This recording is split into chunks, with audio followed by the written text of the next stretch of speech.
Na madrugada do dia 8 de fevereiro de 2019, um incêndio atingiu o centro de treinamento Jorge Elal, mais conhecido como Ninho do Urubu. 26 atletas da base do Flamengo, entre 14 e 16 anos, dormiam em um alojamento improvisado dentro de containers, no momento em que o curto-circuito atingiu um dos aparelhos de ar-condicionado. 13 deles conseguiram sair ileso pela única porta de saída do local, outros 3 tiveram ferimentos e 10 dos garotos morreram ali. Nessa última semana, a tragédia do Ninho do Urubu completou 2 anos. Desde então, promessas não cumpridas por parte da diretoria do clube rubro-negro, brigas na justiça, denúncias dos responsáveis e familiares que choram a perda de seus entes enquanto aguardam pela indenização. Quando o incêndio completou 100 dias, o Bola na Agulha lançou seu episódio de estreia para falar sobre o caso. Agora, a gente volta a tocar nesse assunto tão delicado e ao mesmo tempo inacabado. A gente vai relembrar alguns antecedentes do incêndio, mas principalmente focar na situação atual de todas as famílias envolvidas e nos sobreviventes. Falaremos da repercussão entre a imprensa e os torcedores do aniversário de 2 anos dessa data tão triste e as últimas atualizações com relação aos culpados pela tragédia. Esse é o 34º episódio do Bola na Agulha.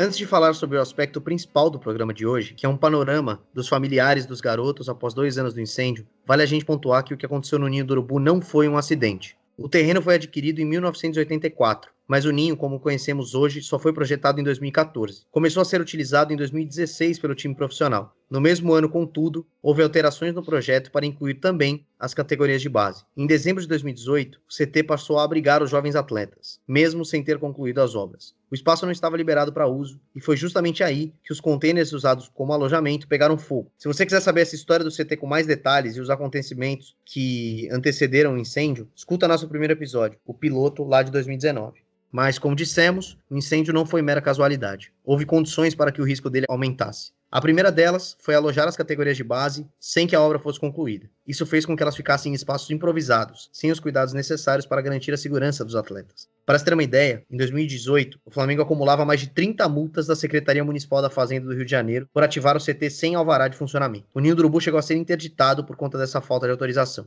Além disso, os containers em que estavam os garotos não poderiam ser usados como dormitório, por não terem condições de segurança adequada para que as pessoas dormissem ali. Vale dizer também que uma vistoria, feita 8 meses antes do incêndio, já alertava para o risco de uma pane elétrica no alojamento. Havia trechos da rede elétrica que precisavam de reparos emergenciais, justamente para evitar acidentes mais graves, como o incêndio de 2019. Horas após a tragédia do Ninho do Urubu, Rodolfo Landim, presidente do Flamengo, que tinha acabado de assumir o mandato em 2019, deu uma entrevista em tom de choque sobre quais condutas o Flamengo tomaria dali em diante com relação ao ocorrido. E a gente relembra aqui agora a fala dele naquele momento, no dia 8 de fevereiro de 2019. Eu queria dizer para vocês que, obviamente, estamos todos consternados. Essa é certamente a maior tragédia pela qual esse clube já passou nos últimos 123 anos, com a perda dessas 10 pessoas. Eu acho que o mais importante agora é a gente se dedicar a tentar minimizar o sofrimento e a dor dessas famílias que certamente estão sofrendo muito, e vocês podem estar certos que o Flamengo está cuidando disso e não vai poupar esforços para tentar fazer com que isso seja minimizado ao máximo. É claro que se trata de um discurso protocolar do Landim, imediatamente após a notícia que ele recebeu, uma notícia tão impactante. É nítido que ele está bastante abalado, mas também é fato que essas palavras são importantes para se analisar hoje como se deu a sucessão de notícias nos últimos 2 anos. Se há algo que o Flamengo não fez adequadamente, ou pelo menos da maneira como todos esperavam de um grande clube brasileiro, foi amparar os familiares das vítimas dessa tragédia. E tão logo chegou a notícia desse incêndio, que vale lembrar, vitimou 10 garotos e deixou outros 3 feridos, começaram as discussões sobre a indenização das famílias das vítimas. Entre março e abril de 2019, fechou acordo com as famílias do Átila e do Gedson, além do pai do Riquelmo. Segundo reportagem do Diogo Dantas, do jornal O Globo, os valores finais giraram entre 1,5 milhão e 2 milhões por família, sendo 1 milhão de indenização e o restante referente à pensão, acertado individualmente, variando caso a caso. Em outubro do mesmo ano, veio o acordo com os avós de Vitor Isaías. Os valores à época não foram revelados, mas a estimativa é que tenham sido semelhantes ao dos acordos anteriores.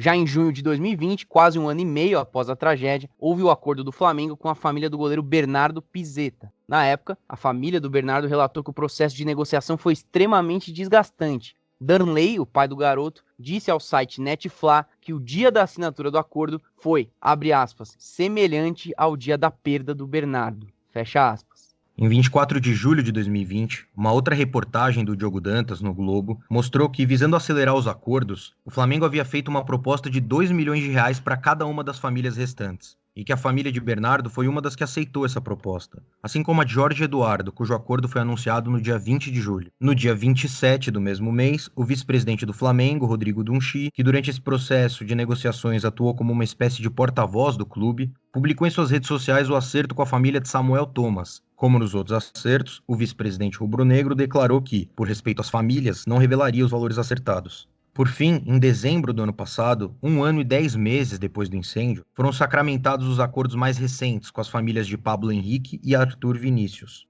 Meses antes, quando a tragédia completou 1 ano, o pai de Pablo criticou bastante o Flamengo. Disse que havia descaso do clube em relação à indenização e ao amparo psicológico para as famílias. Relatou que ele e a mulher passaram a tomar antidepressivos e perderam os empregos. Hoje são, portanto, 8 famílias já acordadas com o Flamengo quanto às indenizações. Além delas, o pai de Riquelmo, como a gente já falou, também foi indenizado. Ele é separado da mãe do garoto, que foi a única a acionar o clube na justiça. Rosana de Souza pede quase 7 milhões de reais de indenização. Ela também pede que seja anulada a pensão do ex-marido, alegando que ele mal convivia com o filho e se aproveitou da situação. Segundo ela, abre aspas, o Riquelmo morava comigo, eu tenho a guarda. Ele recebeu esse dinheiro e eu não assinei nenhum acordo. Ele foi de gaiato, resolveu ser pai na hora e atrapalhou tudo. Fecha aspas.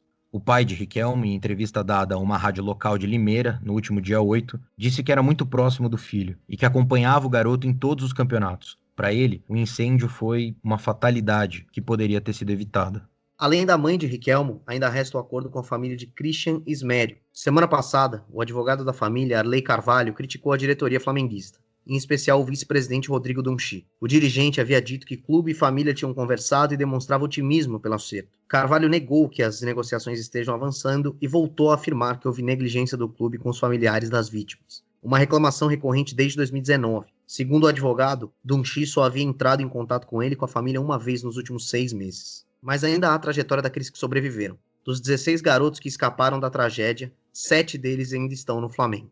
Entre esses 7, estão os 3 que sofreram queimaduras e chegaram a ficar hospitalizados, que são o Cauã, o Francisco Diogo e o Jonathan Ventura. O Jonathan sofreu as sequelas mais graves. Teve 30% do corpo queimado e ficou mais quase 1 ano afastado dos gramados. Em janeiro de 2020, ele voltou a correr no campo, mas ainda havia o risco dele não conseguir voltar a disputar partidas. O Flamengo chegou a oferecer um cargo como funcionário do clube caso a carreira do jovem de 16 anos ficasse pelo caminho. Mas aí, em outubro do ano passado, uma notícia boa para o Jonathan. Ele assinou o primeiro contrato profissional com o time carioca, com validade até setembro de 2023. Nesse ano, 2021, o zagueiro voltou oficialmente aos gramados numa partida do time sub-17. Além dele, os outros 6 atletas que permaneceram continuam treinando nas categorias de base do Flamengo, no mesmo CT, o Ninho do Urubu. Mas a história dele é exceção. Como falamos, 9 dos 16 sobreviventes nem sequer estão mais na Gávea. 4 deles trocaram o Flamengo por outros clubes brasileiros, um foi jogar em Portugal. E o restante, os outros 4 garotos, estão sem clube no momento. Um caso que especifica bem a dificuldade desses meninos é o do Nigel Caleb,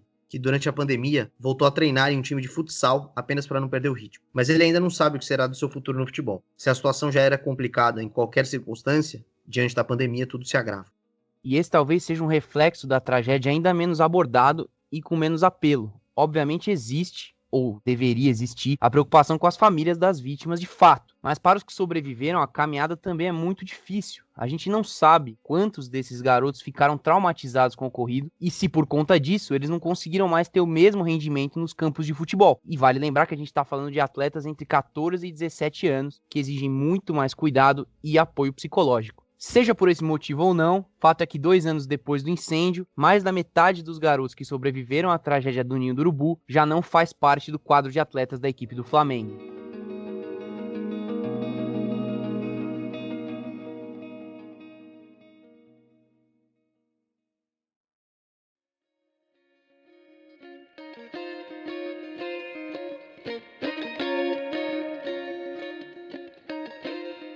Bom, e aí a gente chega às notícias mais recentes sobre esse assunto. Em dezembro de 2020, a Justiça chegou a reduzir a pensão paga pelo Flamengo às famílias das vítimas. O valor, que até então era de 10 mil, caiu para R$ 5.225, equivalente a 5 salários mínimos. É importante dizer que, além da discussão sobre os acordos de indenização, ainda existe um longo debate sobre a pensão a ser paga pelo Flamengo. Quando o incêndio aconteceu, o clube passou a pagar R$ 5.000 por mês às famílias das vítimas. No valor dos acordos de indenização, há uma parcela referente à indenização e outra referente à pensão, que varia de acordo com o número de familiares ou responsáveis legais da vítima. Dessa forma, uma vez feito o acordo, é interrompido o pagamento da pensão mensal. O valor de R$ 10.000 foi determinado no final de 2019 por decisão do Ministério Público do Rio. Então, para não confundir, o Flamengo pagou 5 mil às famílias de fevereiro de 2019 a dezembro de 2019. Em dezembro de 2019, o MP determinou que aumentasse esse valor para 10 mil, de 5 mil para 10 mil. Na época, só havia acerto com 3 famílias e o pai de Riquelmo.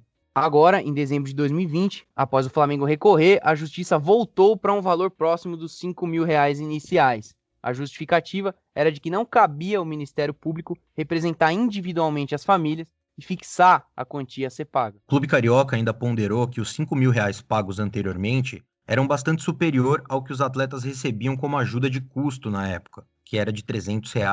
O clube também reforçou que estava aberto a fazer acordo, como já fez com a maioria dos responsáveis dos garotos que, infelizmente, faleceram no CT. Naquele momento, na primeira semana de dezembro de 2020, o Flamengo tinha conseguido acordo com 6 famílias e meia. Importante lembrar que só recebiam essas quantias mensais as famílias ainda em negociação acerca das indenizações finais.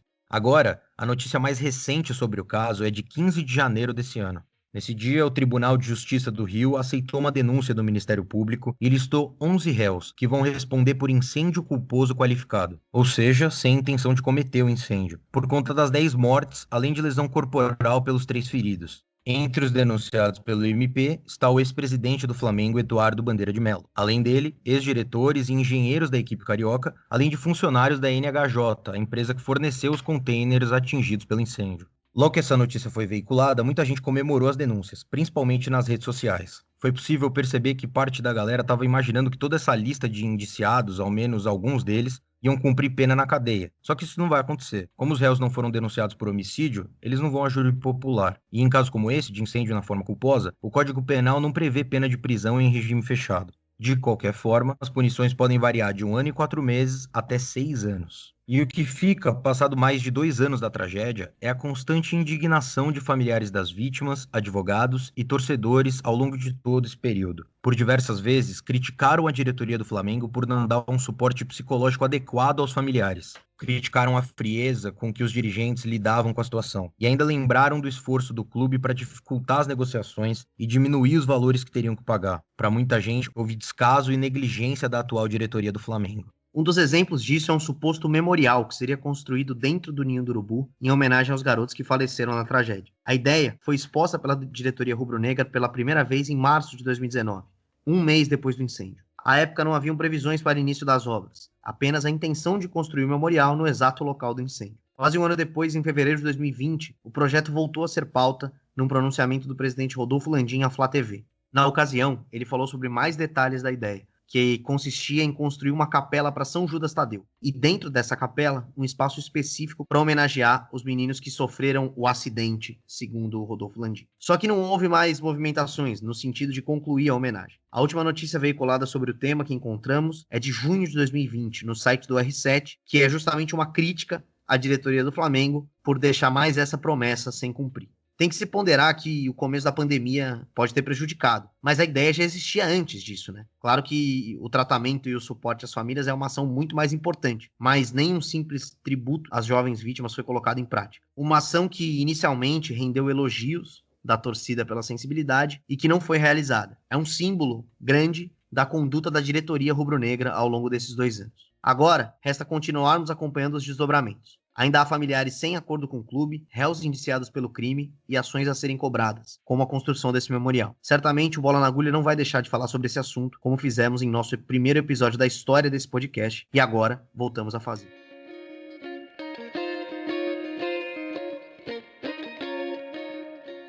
Bom, e a gente sabe que nas últimas semanas o assunto principal de todas as redes sociais e, consequentemente, do Twitter, tem sido um só: o Big Brother Brasil 2021. Inclusive, se você tenta silenciar palavras relacionadas a ele, você fracassa, porque as pessoas inventam neologismos relacionados ao Big Brother. Enfim, só se fala nisso, mas como o nosso programa tem a pauta relacionada aos 2 anos da tragédia do Ninho do Urubu, importante a gente citar que esse também foi um assunto que foi bastante comentado naturalmente na última semana. As hashtags Nossos 10 e Meninos do Ninho, ambas referentes às vítimas do incêndio de fevereiro de 2019, foram bastante repercutidas, em especial por torcedores do Flamengo. O próprio clube Flamengo fez os seus posts com essas hashtags, e aí naturalmente a torcida replica, normalmente acompanhadas de mensagens de apoio às famílias, mas muitas também com críticas ao Clube de Regatas Flamengo, seja de torcedores do próprio Flamengo ou de torcedores de outros clubes, críticas com relação a toda a conduta, né, a tudo que a gente falou no programa. Também foram palavras que vieram relacionadas a essas 2 hashtags, que apesar de serem hashtags de apoio, de lembrança, de homenagem, não deixa também de ter o seu tom crítico, que na rede social se potencializa ainda mais, e a gente sabe bem. E a grande maioria dessas críticas relacionavam as indenizações com os salários do departamento de futebol. Diziam que era um absurdo o time principal ter uma folha salarial de mais de 20 milhões de reais e o clube demorar para fazer acordo com as famílias de jogadores que morreram no CT do clube. Vale dizer também que, apesar desse assunto não ter sido tão abordado nos programas esportivos da televisão, muitos jornalistas fazem publicações constantes a respeito do tema, principalmente para criticar a falta de amparo do Flamengo ou a demora para fechar todas as indenizações. E tem alguns veículos que realmente estão fazendo uma boa cobertura do caso desde então, como o UOL, o Globoesporte.com, o Globo e o Extra.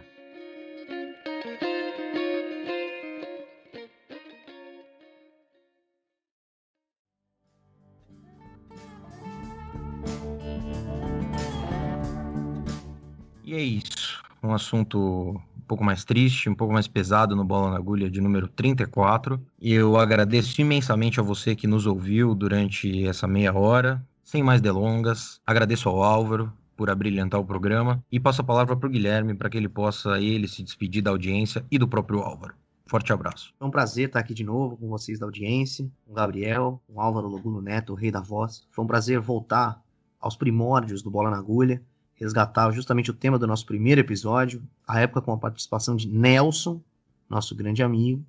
E é isso. Espero que semana que vem estejamos aqui neste mesmo podcast. Eu ia dizer nesse mesmo horário e local, mas você ouve a hora que você quiser, no local que você quiser. Então é isso.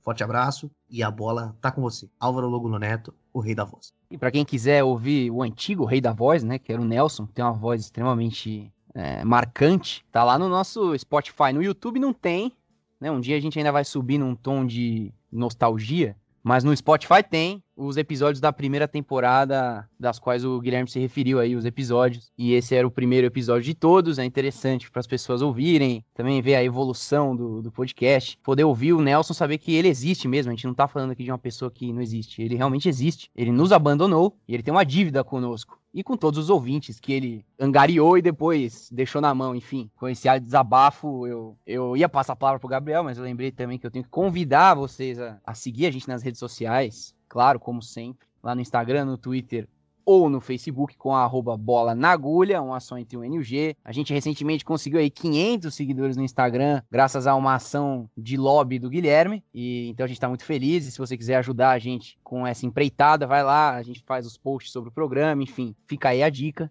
E agora sim, eu passo a palavra pro Gabriel. Obrigado, Álvaro. Importante a lembrança das redes sociais e importante lembrar também para você que quer ajudar o Bola na Agulha, você quer fazer parte dessa família e manter esse programa funcionando, você pode ajudar a gente na nossa campanha de financiamento coletivo pelo PicPay. É muito simples, você baixa o aplicativo no seu gadget, digita lá na lupinha Bola na Agulha. Você vai encontrar lá o nosso perfil com vários planos de assinatura, com valores diferentes, valores variados, desde muito baratinhos, 5, 10 reais, até valores mais caros, se você for bilionário, e você assina isso mensalmente. A gente não tem intenção nenhuma de enriquecer com esse dinheiro, nem de tomar esse dinheiro pra gente, pros nossos bolsos. Mas é isso, se você tiver condição, se você tiver vontade, ajuda a gente no PicPay, é muito importante porque ajuda o programa a se manter de pé, com todos os gastos que a gente tem para manter essa longa equipe que a gente tem trabalhando aqui. Antes de encerrar, gostaria de mandar um abraço para um grande amigo meu, flamenguista, José Paulo Mendes Gomes, um rapaz que ama o Flamengo e que tem ficado muito triste com toda essa história. E um abraço para você, audiência. Até semana que vem. Tchau, tchau.